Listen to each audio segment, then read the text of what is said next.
বন্ধুরা, গত ক্লাসে আমরা ফার্মাটের নীতি নিয়ে আলোচনা করেছিলাম। তো আজকের ক্লাসটা একটা ছোট ক্লাস হবে।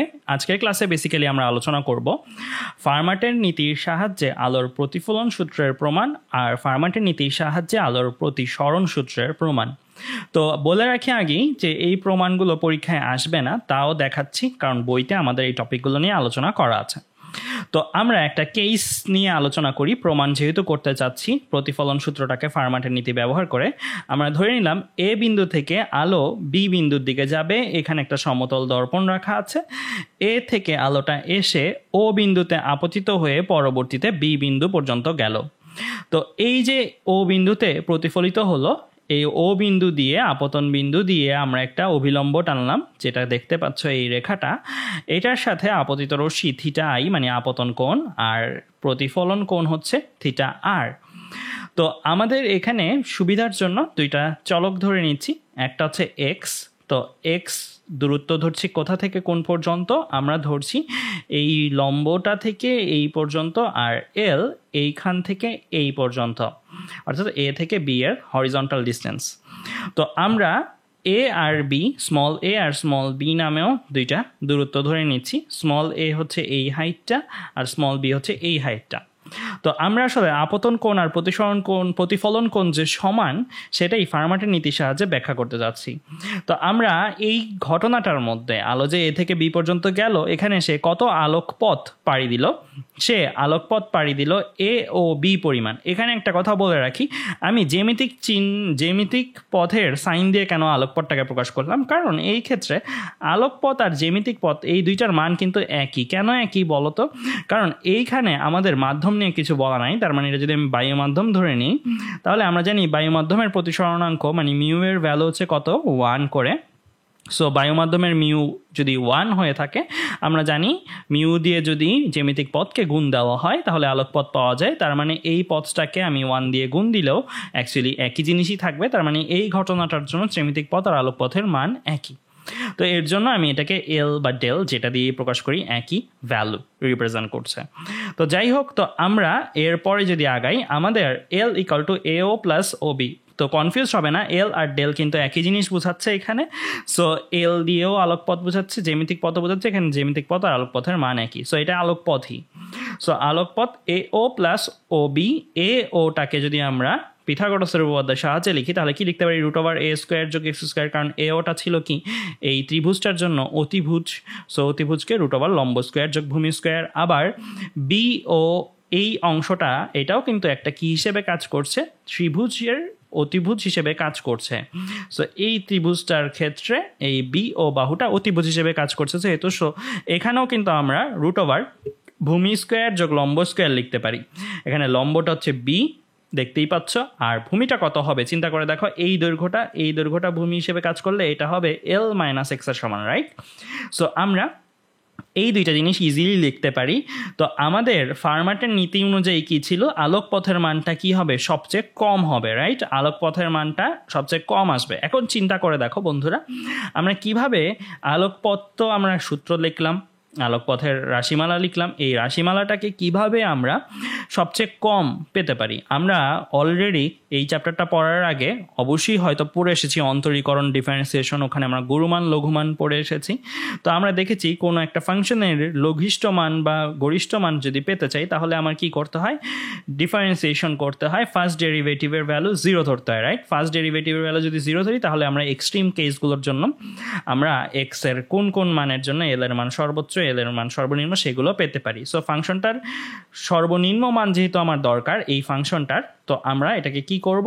ডিফারেন্সিয়েশন করব। আর ডিফারেন্সিয়েশন করার পরে যে ফার্স্ট ডেরিভেটিভটা আসবে এটাকে 0 সমান ধরবো। তো আমরা যদি 0 সমান ধরি, তাহলে আমরা দেখো ডিফারেন্সিয়েশন করে ফেললাম আলোকপথকে। সো আলোকপথের রাশিমালাটাকে বসিয়ে ডিফারেন্সিয়েশন করে ইকুয়াল টু 0 লিখলাম। এখানে আমাদের টার্গেট হচ্ছে কি? আমাদের টার্গেট হচ্ছে প্রতিফলনের সূত্র দাঁড় করানো। তো আমরা সবাই যেহেতু ডিফারেন্সিয়েশন পারি, সো ডিফারেন্সিয়েশন নিয়ে আমি তেমন এক্সপ্লেন করছি না। সো এক্স এর সাপেক্ষে ডিফারেন্সিয়েশন করা হয়েছে। এক্স মানে দূরত্বের সাপেক্ষে ডিফারেন্সিয়েশন করা হলে আমার এই জায়গাটার জন্য থাকে এই টার্মটা, আর এই জায়গাটার জন্য থাকে এই টার্মটা। তোমরা অবশ্যই ডিফারেন্সিয়েশন পারো, সো ডিফারেন্সিয়েশন আমি আলাদা করে দেখাচ্ছি না।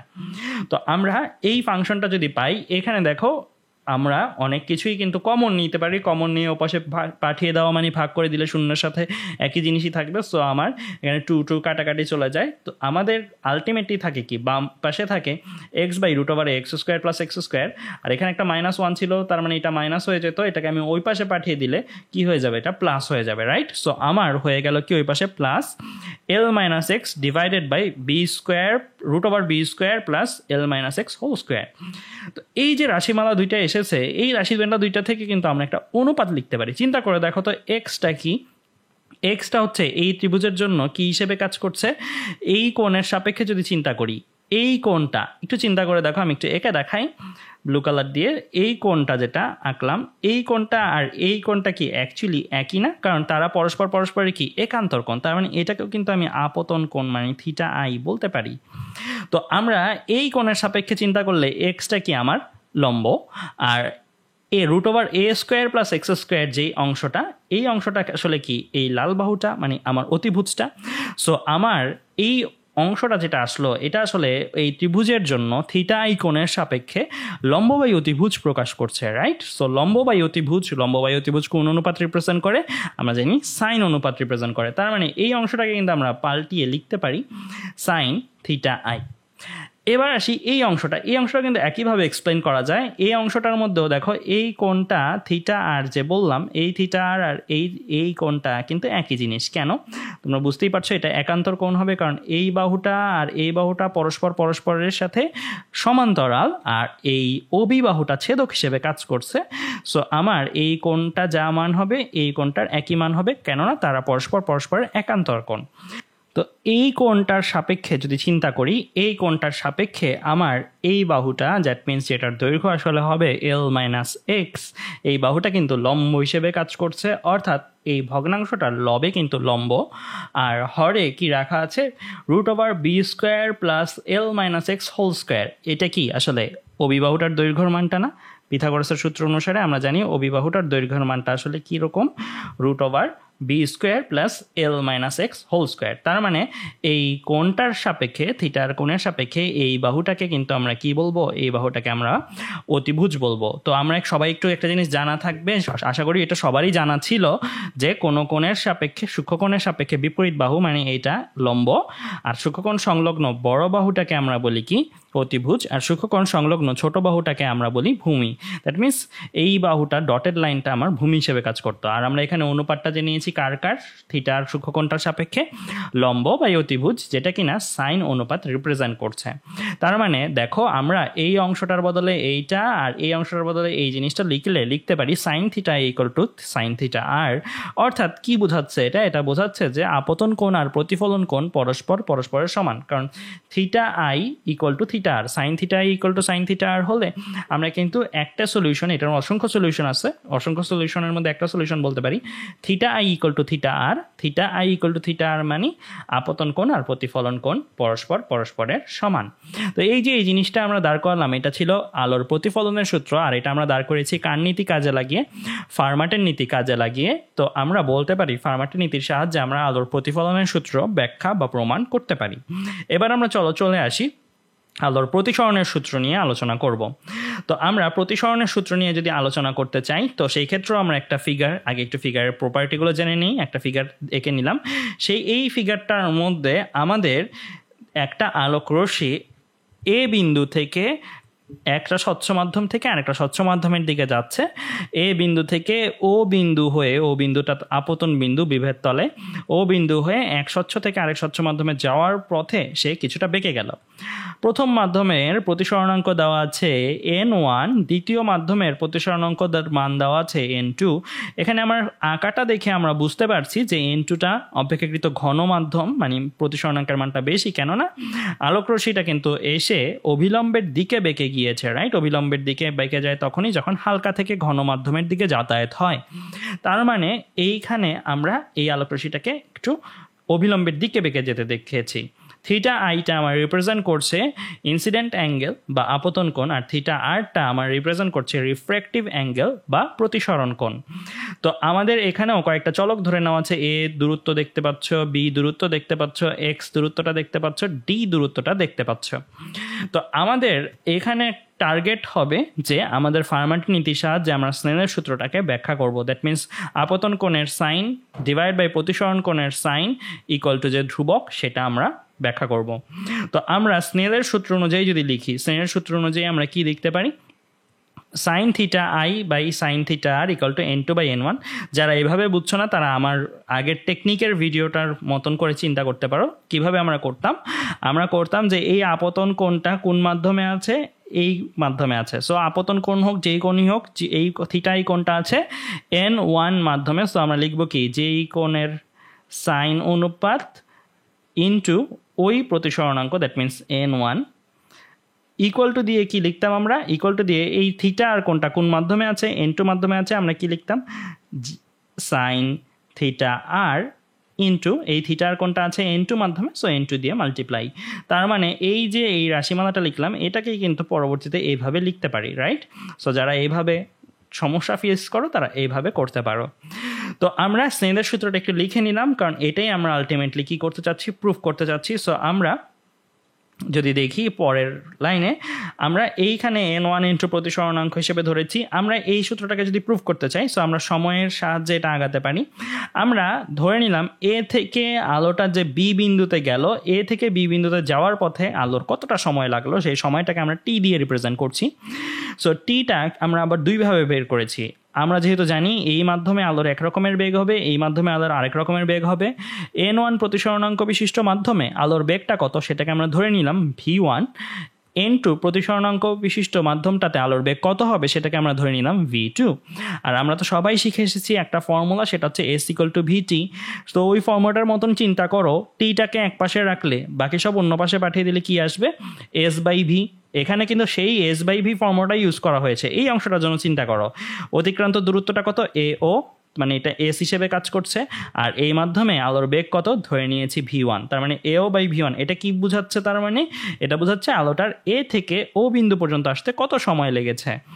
আবার আসি, ও থেকে বি বিন্দু পর্যন্ত যেতে আলোটার কত সময় লেগেছে। সো এটাকে আমরা বলতে পারি আবারও আগের মতন অতিক্রান্ত দূরত্ব বাই বেগ। অতিক্রান্ত দূরত্ব হচ্ছে OB, আর N2 মাধ্যমে আলোর বেগ হচ্ছে V2 ধরে নিলাম, তার OB বাই V2।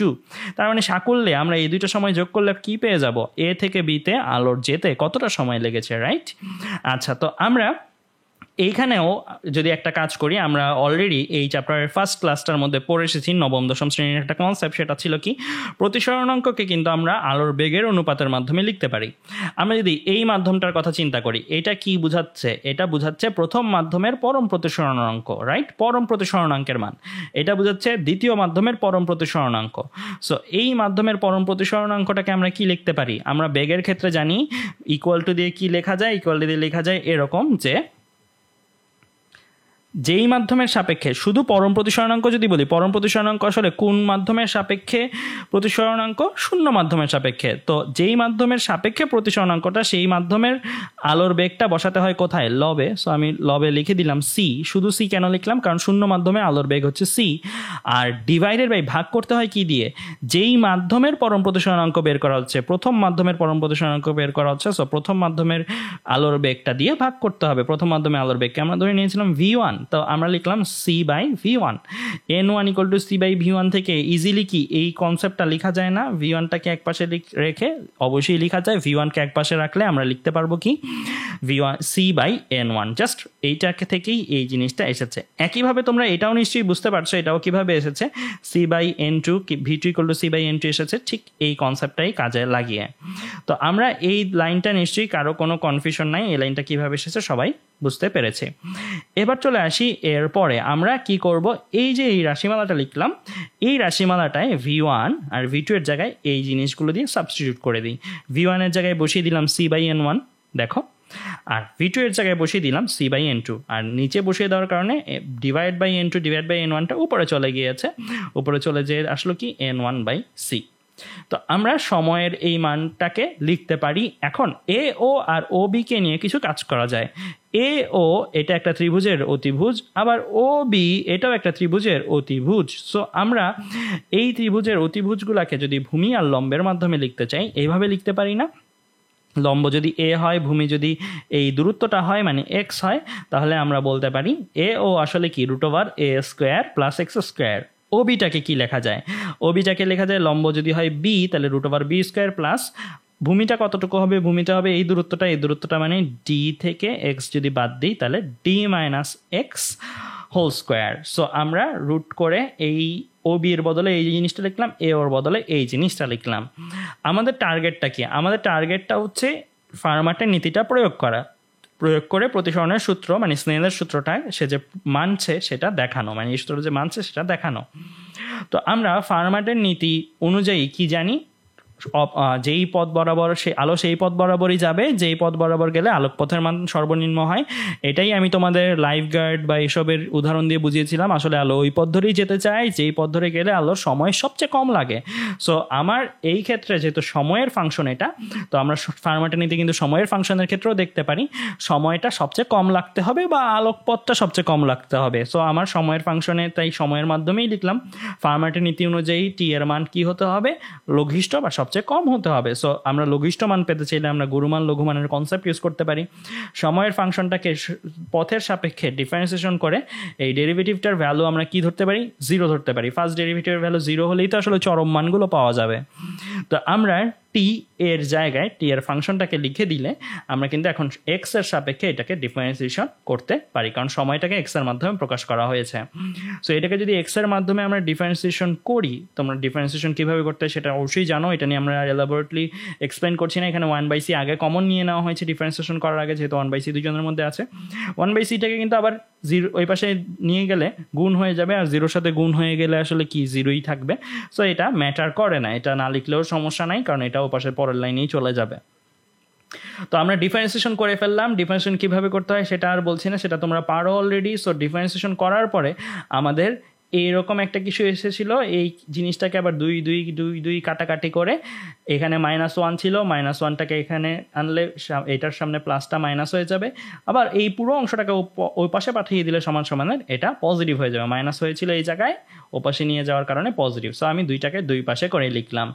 তো 2টাকে 2 পাশে করে লেখার ফলে কি হলো দেখো বন্ধুরা, এখানে x/√x a² + x², এইটা আসলে কি একটা অনুপাত বোঝাচ্ছে। কার অনুপাত? একই রকমভাবে ঠিক একটু আগেও যেমন বলেছিলাম, আমরা একই রকমভাবে বলতে পারি এটাকে এই কোণের সাপেক্ষে, কোন কোণটা আমি নীল কালার দিয়ে একটু এঁকে দেখাই, এই কোণের সাপেক্ষে θi যদি হয় এই আপতন কোণটা, তো এই কোণের সাপেক্ষে আমি বলতে পারি কিরকম, এই কোণটা যেই মান এই কোণটা সেই একই মান, কারণ এরা পরস্পর একান্তর কোণ। আর এই কোণের সাপেক্ষে এই দূরত্বটা যেটা, এই দূরত্বটা কিন্তু আমার এক্স, আর এই দূরত্বটা আমার কি হিসেবে কাজ করছে? লম্ব হিসেবে কাজ করছে। তার মানে লম্ব বাই এও দূরত্বটার দৈর্ঘ্য তো এতটুকু, তার মানে লম্ব বাই অতিভুজ, কারণ এই কোণের সাপেক্ষে এ বাহুটা অতিভুজ হিসেবে কাজ করছে। সো লম্ব বাই অতিভুজ আবারও আমরা পেলাম ঠিক আগের পেজটার মতন। সো লম্ব বাই অতিভুজকে আমরা সাইন দিয়ে লিখতে পারি। সো এটাকে লিখতে পারি সাইন θi, কারণ θi কোণের সাপেক্ষে লম্ব বাই অতিভুজ এটা। আবার এটাকেও কিন্তু একইভাবে, এটা এক্সপ্লেন করছি না, এটাও তোমরা জানো, এই জায়গায় দূরত্ব দিয়ে তোমরা দেখতে পারো এই জায়গাটা থেকে। সো এইখানে এটা থিটা আর কোণের সাপেক্ষে এটা হচ্ছে লম্ব, আর অতিভুজটা কি? অতিভুজ হচ্ছে এই মানটা। সো লম্ব বাই অতিভুজ করলে আমরা জানি সাইন অনুপাতটা আসে। সো এখানে থিটা আর কোণের সাপেক্ষে, সো আমি লিখলাম সাইন থিটা আর এই অংশটার বদলে। তাহলে দেখো তো বন্ধুরা, এই যে এই রাশিমালাটা এসেছে, এটাই কিন্তু আমরা স্নেলের সূত্রের যে শর্টকাট টেকনিকটা শিখেছি সেই লাইনটা কিন্তু চলে এসেছে অলরেডি।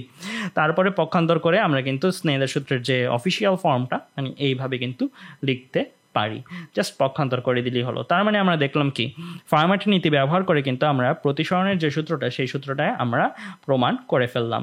সো এইভাবে আমরা আসলে ফার্মাটের নীতি ব্যবহার করে প্রতিসরণের সূত্র প্রমাণ করতে পারি। তো বন্ধুরা, আজকের ক্লাসে তেমন সিগনিফিকেন্ট বোঝার কিছু ছিল না, জাস্ট 2টা প্রমাণ ছিল, জাস্ট প্রমাণগুলো আমি করে দেখালাম। এগুলো পরীক্ষায় ইউজুয়ালি আসবে না, কিন্তু এটা মাথায় রাখতে হবে, ফার্মাটের নীতির সাহায্যে আলোর প্রতিফলন আর প্রতিসরণ সূত্রকে আমরা ব্যাখ্যা করতে পারি, এক্সপ্লেইন করতে পারি। তো আজ এ পর্যন্তই, ধন্যবাদ সবাইকে।